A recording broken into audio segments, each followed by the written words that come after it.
आउज़ु बिल्लाहि मिनश्शैतानिर्रजीम बिस्मिल्लाहिर्रहमानिर्रहीम। अस्सलामु अलैकुम वरहमतुल्लाहि वबरकातुहू। मेट्रो वन न्यूज़ और आरकेएस प्रोडक्शन के इश्तिराक से पेश की जाने वाली सहरी ट्रांसमिशन नूर सहर लेकर फिर आपकी खिदमत में हाजिर हैं। तमाम नाज़रीन को फ़ायज़ा कामरान की जानिब से खुशामदीद। अल्हम्दुलिल्लाह आज हम 22वां रोज़ा अख्तियार करने जा रहे हैं और अशर मग़फ़िरत भी गुज़र चुका, अशर रहमत भी गुज़र चुका और जहन्नुम से आज़ादी का ये अशरा भी तेज़ी से गुज़र रहा है कि अब सिर्फ 8 रोज़े रह गए हैं या फिर 7 रोज़े रह गए हैं। तो अभी ताक रातें बाकी हैं। अब तक हमने अशरा रहमत और अशरा मग़फ़रत में भी इबादत की, अल्लाह पाक के हुज़ूर अपनी ख्वाहिशात पेश की, अपनी इबादतें पेश की, नमाज, रोज़े, सजदे, कुरान की तिलावत, तरावी। लेकिन अभी ताक रातें बाकी हैं। अल्हम्दुलिल्लाह एक ताक रात गुज़र चुकी है, लेकिन 4 ताक रातें और बाकी हैं। तो इन ताक रातों में वो कुछ अल्लाह से कह दीजिए जो अभी तक कहने से रह गए हैं, वो कुछ समेट लीजिए अपने दामनों में जो अभी तक समेटने से रह गए हैं। वो सारा वक्त जो हमने रमज़ानुल मुबारक में गुजारा, अगर उसमें कोई कमी बेशी ऐसी रह गई हो जिसका आपको अफसोस हो कि हम ये वक्त काश मज़ीद इबादत में गुजार लेते, काश मज़ीद तस्बीहात में, मज़ीद कुरान पाक की तिलावत में गुजार लेते, तो अभी इन ताक़रातों में अल्लाह पाक हमको एक और मौका दे रहा है कि हासिल कर लीजिए अपने लिए जहन्नुम से आज़ादी। अल्लाह पाक बेहद रहीम व करीम है कि हम बार बार गुनाह करते हैं, फिर तौबा करते हैं, फिर चूँकि इंसान हैं, ख़ता का पुतला हैं और शैतान भी कदम कदम पे बहकाने के लिए साथ होता है, फिर तौबा टूट जाती है, फिर गुनाह कर लेते हैं। लेकिन अल्लाह पाक कभी भी अपने बंदों से नाराज़ नहीं होता, वो हमेशा तौबा का दरवाज़ा खुला रखता है। अल्लाह पाक फरमाता है कि मुझे सबसे ज़्यादा उस वक्त अपने बंदे पे प्यार आता है जब वो तौबा के लिए मेरी तरफ बढ़ता है, जब उसकी आँख से एक आंसू निकलता है तौबा के लिए, तो अल्लाह पाक को वो बेहद पसंद है। सूरह आले इमरान की आयत नंबर 169 से 171 तक का तर्जुमा। जो लोग अल्लाह की राह में शहीद किए गए उनको हरगिज़ मुर्दा ना समझो, बल्कि वो ज़िंदा हैं, अपने रब के पास रोज़ियाँ दिए जाते हैं। अल्लाह ताला ने अपना फ़ज़ल जो उन्हें दे रखा है उससे वो बहुत खुश हैं और खुशियाँ मना रहे हैं। इन लोगों की बाबत जो अब तक उनसे नहीं मिले इनके पीछे हैं, इस पर ना इन्हें कोई खौफ है और ना वो गमगीन होंगे। वो खुश होते हैं अल्लाह की नेमत और फजल से और इससे भी कि अल्लाह ताला ईमान वालों के अज्र को बर्बाद नहीं करता। सुभान अल्लाह। आज जब मैंने ये आयत और इसका तर्जुमा पढ़ा तो ऑटोमेटिकली इसको रिलेट कर दिया, हो गया ये खुद ब खुद ही। फ़लस्तीन में जो हमारे मज़लूम बहन भाई मौजूद हैं और जो अपनी जानों के नजराने पेश कर रहे हैं, अपने मासूम बच्चों की जानों के नजराने पेश कर रहे हैं कि बेशक इस वक्त तो हमें नज़र आ रहा है कि वो बहुत तकलीफ़ में है, लेकिन शहादत के आला तरीन मर्तबे पर वो फायज़ हो रहे हैं। अल्लाह पाक उनकी जानों की कुर्बानियाँ, उनके मासूम बच्चों की कुर्बानियाँ कबूल फरमाए। और मुझे लगता है कि उनका इम्तिहान तो कम है, बल्कि बहैसियत मुसलमान हमारा इम्तिहान ज़्यादा है कि इस वक्त 52 ममालिक ये देख रहे हैं कि फ़लस्तीन पे किस कदर जुल्म सितम हो रहा है, वहाँ के लोग किस कदर मजबूर हैं, किस तरह अपनी ज़िंदगी गुजार रहे हैं। ना उनके पास खाने को है, ना पीने को है, ना सोने को है, ना उनके बच्चों के पास दूध है, ना रहने के लिए घर है, और हर वक्त एक जान का ख़तरा लाक है। तो वो तो शहादत के मर्तबे पर फायज़ हो रहे हैं, लेकिन असल इम्तिहान हमारा है कि हम क्या कर रहे हैं। इस पर मजीद बात करेंगे। मेरे साथ ज़ीशान भी यहाँ मौजूद हैं। अस्सलाम वालेकुम। वालेकुम अस्सलाम। फ़ाइज़ा कैसी हैं आप? ठीक ठाक है। तमाम देखने और सुनने वालों को ज़ीशान अज़हर की जानिब से अस्सलाम वालेकुम। जैसे कि फ़ाइज़ा ने स्टार्टिंग में कहा कि हम आज 22वां रोज़ा इख्तियार करेंगे इंशाअल्लाह, तो मज़ीद 7 या 8 रोज़े रह गए, अल्लाह बेहतर जाने के 7 रोज़े हैं या 8 रोज़े हैं। लेकिन उससे पहले फ़ाइज़ा की बात को मैं भी फ्रंट करूँगा कि हमने क्या पाया क्या खोया ये हमें बेहतर पता है, क्योंकि कुछ ऐसी चीज़ें होती हैं जिसका हमें पता नहीं होता। लेकिन फ़लस्तीन में जो हो रहा है, क्या हम चुप रहकर उस पर अपना हक अदा कर रहे हैं या नहीं कर रहे? फिर फ़ाइज़ा की बात कि वो तो जाम शहादत नोश कर रहे हैं, लेकिन रोज़े महशर जब हम अल्लाह के सामने खड़े होंगे और सवाल किया जाएगा कि क्या लिखने में मसला था, क्या बोलने में मसला था, क्या गलत कहने में मसला था, या उन चीज़ों को तर्क करने में मसला था जो कि उनकी सपोर्ट में थी, यानी उनकी मददगार थी, जो कि मुसलमानों को ख़त्म कर रही थी।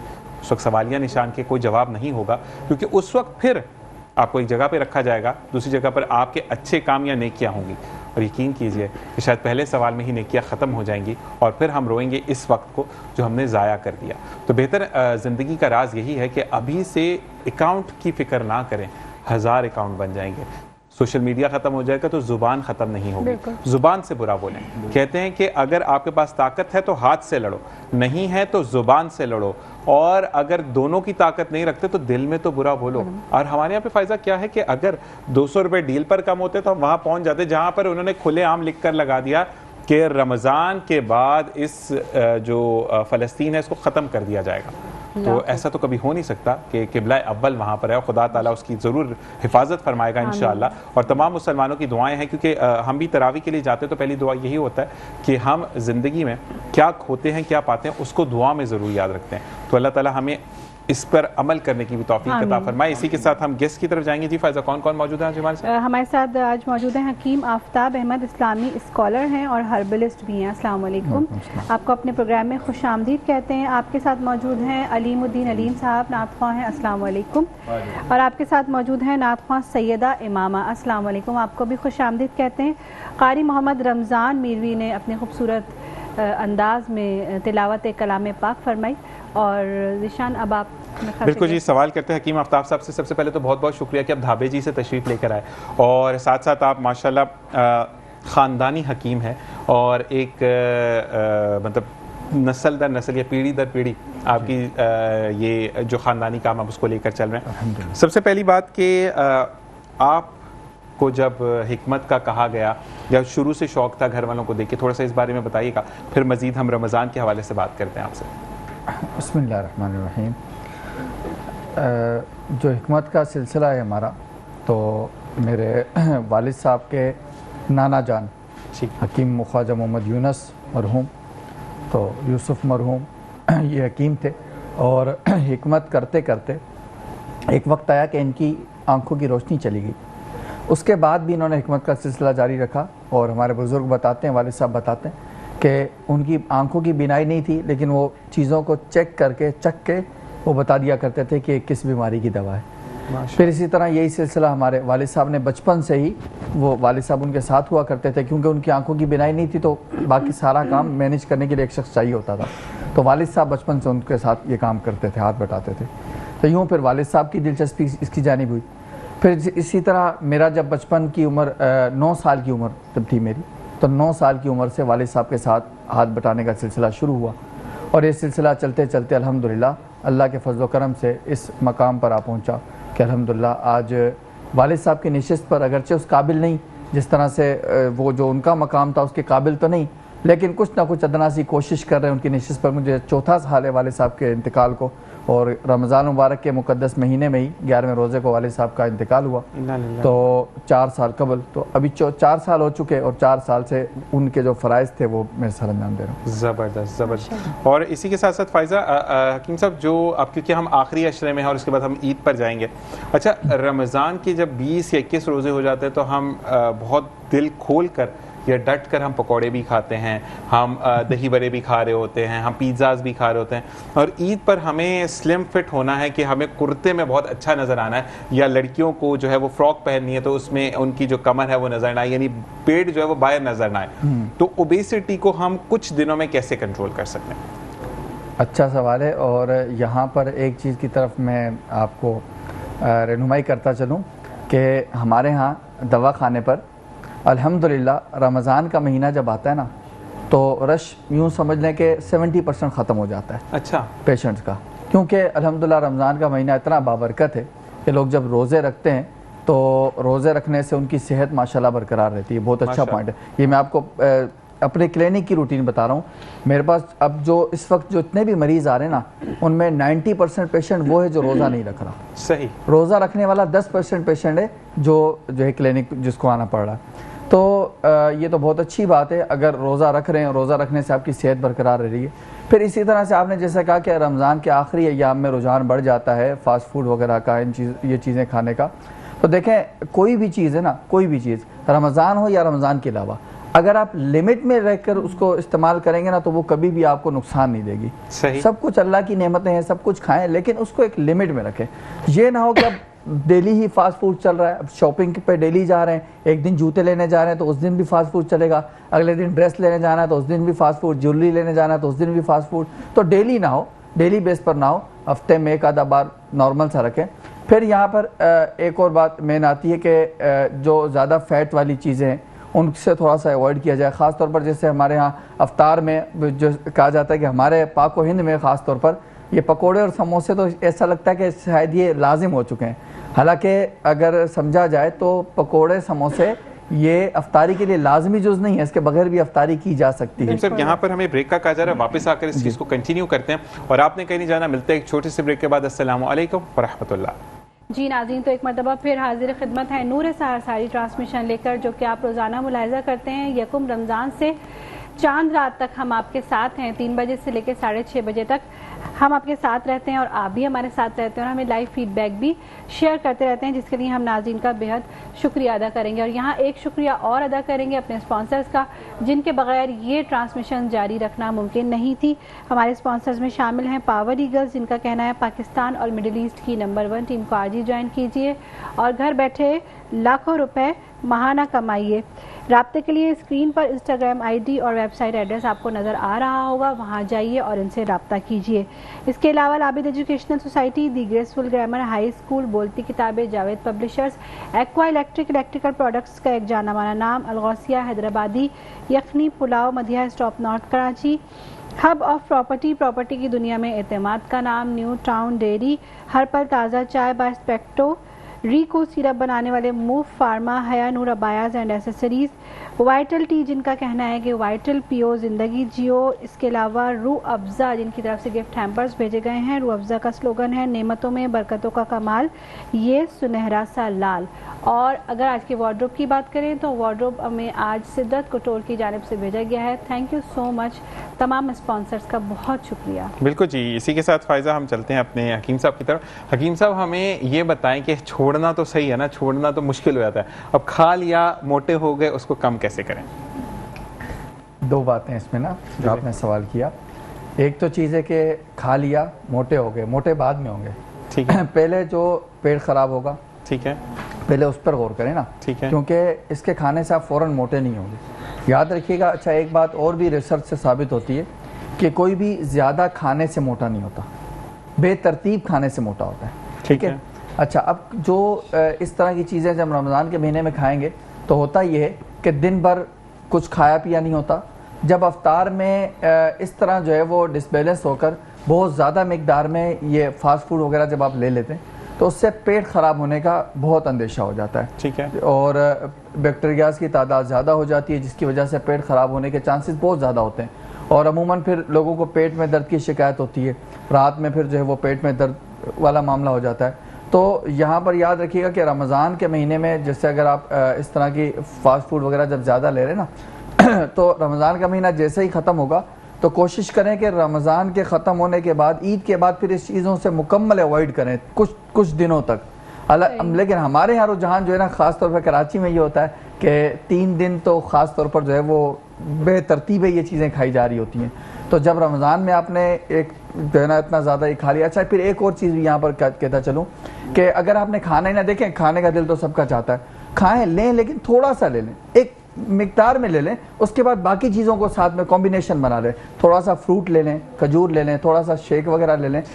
सवाल का वही कान में कह रहे हैं कि सवाल का जवाब नहीं है कि हम उसको ख़त्म कैसे कर सकते हैं। वो खाने की मिकदार तो हमें पता है, वो खा लिया, लेकिन बीच में कावा क्या पिए, पेट अगर बढ़ गया है, पेट अगर बढ़ गया है तो उसको कैसे ख़त्म करना है, ठीक है। पेट अगर बढ़ गया है तो उसके लिए कुछ चीज़ें मैं आपको बता देता हूँ। 4 चीज़ें हैं, ये 4 चीज़ें अगर इस्तेमाल करेंगे तो बढ़ा हुआ पेट जो है यकीनी तौर पर कम हो जाएगा। अलसी है, मेथी दाना है, कलौंजी है और जीरा सफ़ेद है, ठीक है। ये 4 चीज़ें, इन 4 चीज़ों को मिलाकर कॉम्बिनेशन बनाकर इसका पाउडर बनाकर रख सकते हैं। हम वज़न मिकदार में ले लें और इसको जो है पाउडर बनाकर रख लें। सुबह शाम 1-1 चम्मच नीम गर्म पानी से लेंगे, इससे फाका होगा। 4 चीज़ों से अवॉइड करेंगे, 4 चीज़ें छोड़ देंगे तो जो है मोटापा और बढ़ा हुआ पेट कम हो जाएगा। चीनी, चाय, मिठास वाली जो भी चीज़ें हैं, चीनी और चाय और मिठास वाली जो भी चीज़ें होती हैं ये, और चावल और रोटी, 2 चीज़ें मिठास में, चीनी और चाय और चावल और रोटी, ये 4 चीज़ें अगर छोड़ देंगे तो बढ़ा हुआ पेट बहुत तेज़ी से जो है वो कम होता जाएगा। साथ साथ अगर एक्सरसाइज जारी रखेंगे तो मजीद जो है वो जल्दी बेहतरी की तरफ आ जाएंगे। बिल्कुल जी, इसी के साथ एक और मेहमान है जो कि मीरपुर खास से आए हैं माशाअल्लाह, और ना सिर्फ नात ख्वाह हैं आप बल्कि आप नात लिखते भी हैं। ठीक है जी, तो आपको भी खुशामदीद कहते हैं। और आप भी जैसे कि हकीम साहब दूर से आए हैं, आप भी दूर से आए हैं, तो हम आपसे गुजारिश करेंगे कि कलाम सुनाएं। बिस्मिल्लाहिर्रहमानिर्रहीम। ईशान भाई अब वो नात मैं आपके सामने पेश करता हूँ कि जो मेरे मदीने जाने का भी सबब बनी थी अल्हम्दुलिल्लाह, और बड़ी मारूफ हुई ये नात। तो नात से शुरू करने से पहले एक शेर उससे मुतसिल होने के लिए,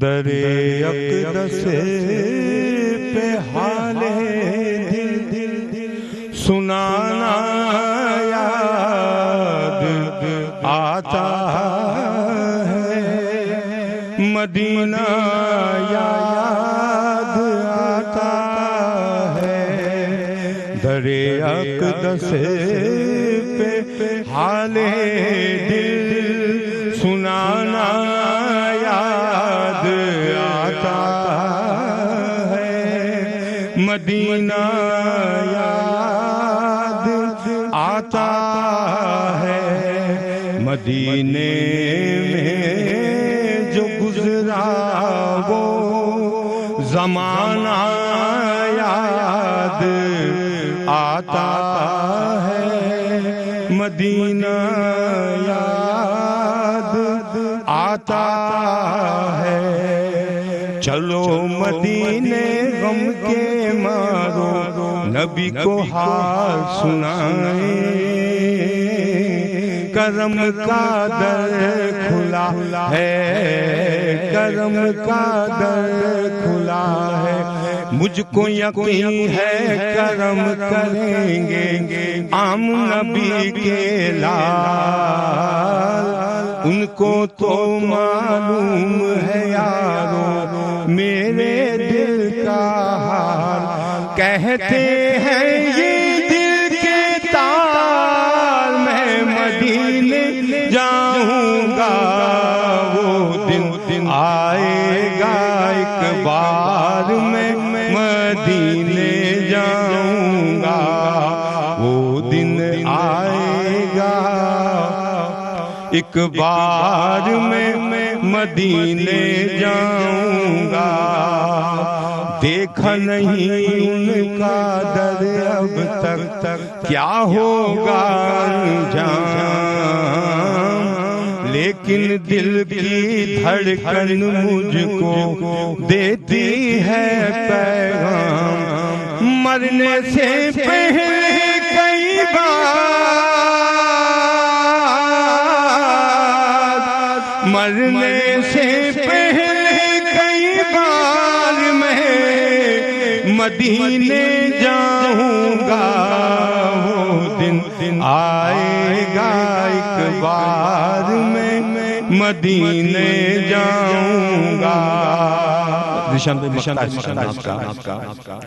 कि जोश मसरत में आकर कलियां खिलेंगी दिल की, उनका करम जब होगा अलीम तो राहों से मुश्किल की गिर जाएगी हर दीवार,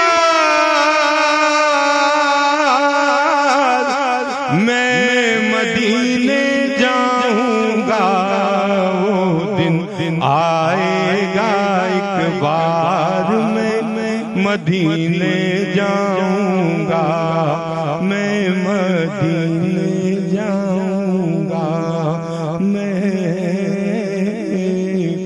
मदीने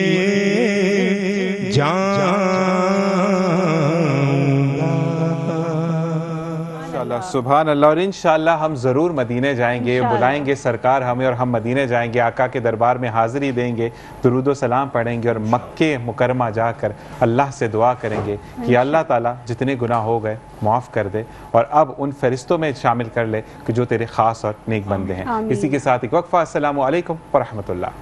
जी नाज़रीन, खुश आमदीद एक मरतबा फिर नूरे सहर की इस बज़्म में आपको खुश आमदीद कहते हैं। और आज हमारे पास एक और नात मौजूद हैं, खुशगुलू आवाज़ सैयदा इमामा। मैं उनसे भी गुजारिश करूँगी कि आप नात रसूल मक़बूल सल्लल्लाहु अलैहि वसल्लम पेश करने की सादत हासिल। बिस्मिल्लाहिर्रहमानिर्रहीम। मदीने का सफर है और मैं नंदीदा नंदीदा, मदीने का सफर है और मैं नंदीदा नंदीदा, जबी अफसरदा अफसरदा कदम लरज़ीदा लरज़ीदा, चला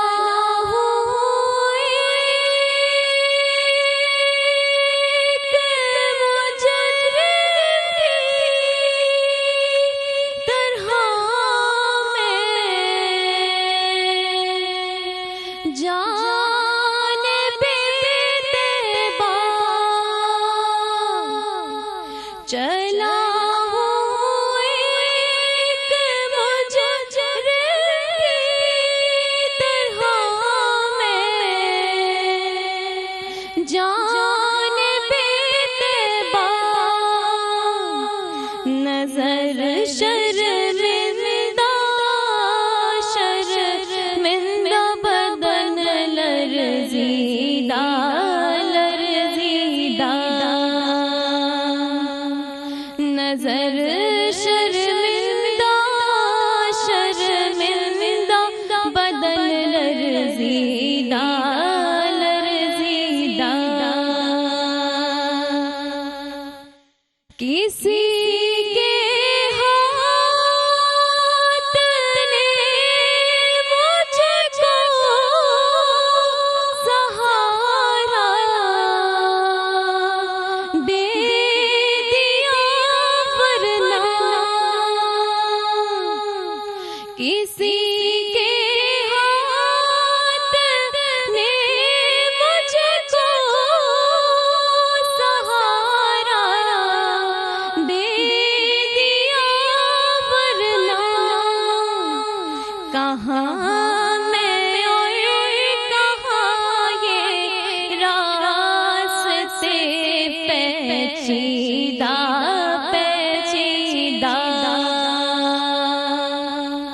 कहाँ मैं और कहाँ ये रास्ते पेचीदा पेचीदा, मदीने का सफर है और मैं नंदीदा नंदीदा। सुभान अल्लाह। कलाम और पेश भी बहुत अच्छा किया, खूबसूरत अंदाज में। और बाज़ कलाम ऐसे होते हैं कि जब आप उनको सुन रहे होते हैं तो अजीब सी कैफियत तारी हो जाती है। और लिखने वाले के बारे में अगर हम सोचें कि उसने किस तरह ये कलाम लिखा होगा, कितने उसके जज्बात इसमें शामिल है, वाकई ऐसा ही होता होगा। यकीनन जो लोग जा चुके हैं वो इस बात पे एग्री करेंगे कि वहाँ पहुँच के बहुत कुछ याद आता होगा कि किस तरह कोताही में ज़िंदगी गुजारी है, किस तरह लफ्ज़िशों में पड़े रहे, गुनाहों में पड़े रहे, और फिर भी अल्लाह ने करम फरमाया कि हमें यहाँ पहुँचा दिया इस पाक सरज़मीन पे।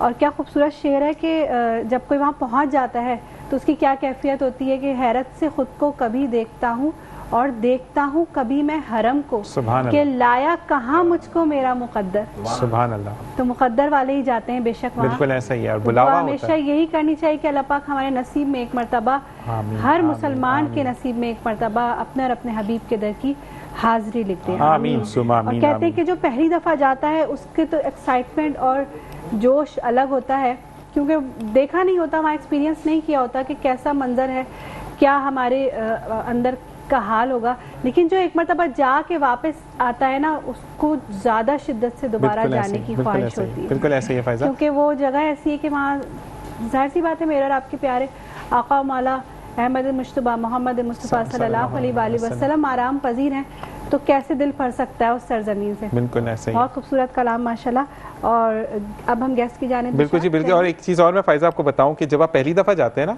जो इतनी बड़ी फहरिस्त तैयार होती है कि हमने जो है वो खाने काबा को देखेंगे, हम ये बोलेंगे, हम ऐसा मांगेंगे, सबको यहाँ एग्री करके भी जाते हैं हम कि हम आपके, लेकिन जब पहली नज़र पड़ती है तो फिर तौबा के अलावा और रोने के अलावा कुछ भी नहीं होता। तो वो वाला मंजर वाकई में, जब मदीने का सफ़र आप करते हैं तो एक्साइटेड होते हैं, लेकिन आप पहला कदम अंदर रखते हैं तो आपकी आंखें अश्क बार हो जाती हैं। नबी करीम सल्लल्लाहु अलैहि वसल्लम के हम आयाते में खड़े हैं, जहाँ पर शायद अगर हमारे गुनाहों को, ऐबों को सामने ला दिया जाए तो हम वहाँ खड़े होने के भी काबिल ना हो। तो यही चीज़ें अल्लाह ताला हर एक को अपने घर का दीदार और नबी के घर का मेहमान बनाए। आमीन सुम आमीन। जी हकीम साहब, अब क्योंकि हम टूवर्ड्स टू सेगमेंट के एंड पे हैं, आपसे एक सवाल जो मेरा और फ़ायज़ा का कॉम्बिनेशन सवाल है कि हम डेली बेसिस पर ब्लो ड्राई करवा रहे होते हैं, बालों की स्ट्रेंथ बिल्कुल ज़ीरो हो जाती है क्योंकि जेल भी लगनी ज़रूरी है, स्प्रेज भी लगने ज़रूरी हैं, तो हम इसको कैसे दोबारा से अपने नॉर्मल रूटीन में लेके जा सकते हैं? कोई ऐसा घर से टोटका बता दें जो सस्ता वाला हो और अच्छा वाला भी हो, ताकि लोग भी उसको इख्तियार कर सकें, और जो हम डेली भी कर सकें, क्योंकि बहुत सारी ऐसी चीज़ें हैं, कॉस्मेटिक्स भी या टोटके भी जो हैं मौजूद, बट हम डेली नहीं यूज़ कर सकते। तो कोई ऐसी चीज़ हो कि जो हम डेली यूज़ कर सकते हैं? बिल्कुल।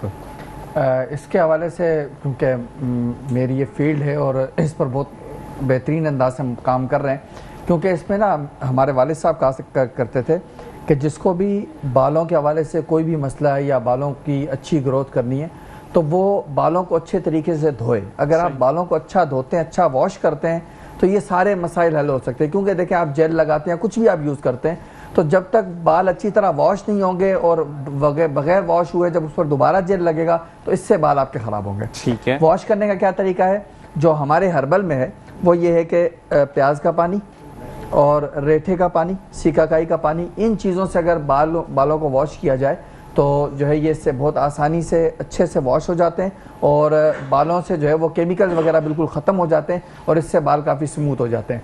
और हमने मदीना हर्बल ने एक शैम्पू लॉन्च किया अपना, जो कि इन्हीं चीज़ों से बनाया गया। उसमें 3 ही चीज़ों का कॉम्बिनेशन है, उस बल्कि एक चौथी चीज़ एलोवेरा भी ऐड है। एलोवेरा, प्याज का पानी, सीकाकाई और रेठा।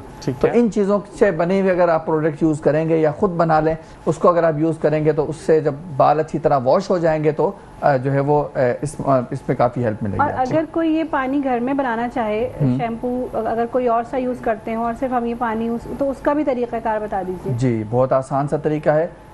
जो सीकाकाई है इसको पानी में भिगो के रखना है रात में। अच्छा। और रेठे को जो है पानी में बॉयल करना है। अच्छा। रेठे को तोड़ लेंगे, एक दफ़ा चोट मारेंगे, रेठा टूट जाएगा, दो टुकड़े हो जाएगा। उसको तोड़कर पानी में बॉयल कर लेंगे। प्याज का पानी सेम जैसे हम प्याज को क्रश करते हैं, उसके बाद उसको दबाएंगे, प्रेस करेंगे तो उसका पानी निकल जाएगा। एलोवेरा का जेल ले लें। इन तमाम चीज़ों को मिलाकर एक जगह पे जार में जो है रख लें और इससे आप जो है ना वॉश कितने अर्से तक इस्तेमाल कर सकते हैं जो बना हुआ पानी है? देखें, जो आप खुद बनाएंगे ना तो उसके अंदर क्योंकि आप जो है वो घर का बना होगा तो वो स्मेल हो जाएगी, ख़राब तो नहीं होता लेकिन उसके अंदर स्मेल हो जाएगी। तो बेहतर ये कि 3 दिन का बनाएं, इतना बनाएं कि 3 दिन यूज़ हो जाए, 3 दिन के बाद दोबारा फ्रेश बना लें। डेली हम यूज़ कर सकते हैं? डेली यूज़ कर सकते हैं। अच्छा, लेकिन मैंने तो कहीं पढ़ा था कि डेली बालों को धोना भी नहीं चाहिए, क्या धो सकते? डेली उस सूरत में नहीं धोना चाहिए जब आप इस तरह की कोई चीज़ नहीं यूज़ कर रहे। अभी जो सवाल था ना उसमें कंडीशन ये थी कि डेली बेसिस पे जेल हो रहा है, डेली जो है उस पर बहुत सारी चीज़ें हो रही है, तो जब डेली बालों पर कोई ना कोई चीज़ असरअंदाज हो रही है तो उस हर एक्शन का रिएक्शन करना ज़रूरी है। ज़बरदस्त ज़बरदस्त ज़बरदस्त। इसी के साथ हमें ब्रेक का बार बार कहा जा रहा है, ब्रेक पर जाएंगे, वापस आएंगे, फिर मज़ीद बात करेंगे। अस्सलामु अलैकुम व रहमतुल्लाह।